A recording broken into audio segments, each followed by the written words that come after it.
நாங்கள் யார் என்று தெரியுமா? இந்த காணொளியை பார்த்து கொண்டிருக்கும் உங்களிடம் ஒரு கேள்வியை கேட்கிறேன்.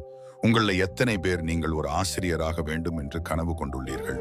ஆம், உங்களைப் போல அதே கனவுடன் பள்ளி படிப்பை முடித்து, கஷ்டங்களுடன் கல்லூரி படிப்பையும் முடித்து, ஆசையாய் ஆசிரியர் படிப்பையும் முடித்தோம். கண்படும் இடமெல்லாம் கடன் வாங்கி ஆசிரியர் தகுதி தேர்வு முடித்தோம். ஆனால் இங்குதான் நிலைமை மாறியது. ஆசிரியர் பணி இன்று வரும், நாளை வரும் என காத்து கொண்டிருந்தோம்.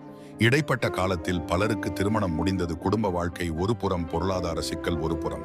இத்தகைய சூழலில்தான் அரசிடம் இருந்து ஒரு அறிவிப்பு. இனி அரசு பள்ளிகளில் ஆசிரியர் ஆக வேண்டுமென்றால் நியமன தேர்வு எழுதி தேர்ச்சி பெறுங்கள் என்றனர். இவ்வளவு தூரம் வந்துவிட்டோம். நியமன தேர்வையும் வெற்றி கொள்ள முடிவு செய்தோம். மீண்டும் கண்ட இடமெல்லாம் கடன் வாங்கினோம். பயிற்சி மையம் சென்று பயின்றோம். நல்லபடியாக தேர்வு நடந்தது. தேர்வில் வெற்றியும் பெற்றோம். விரைவாக சான்றிதழ் சரிபார்ப்பும்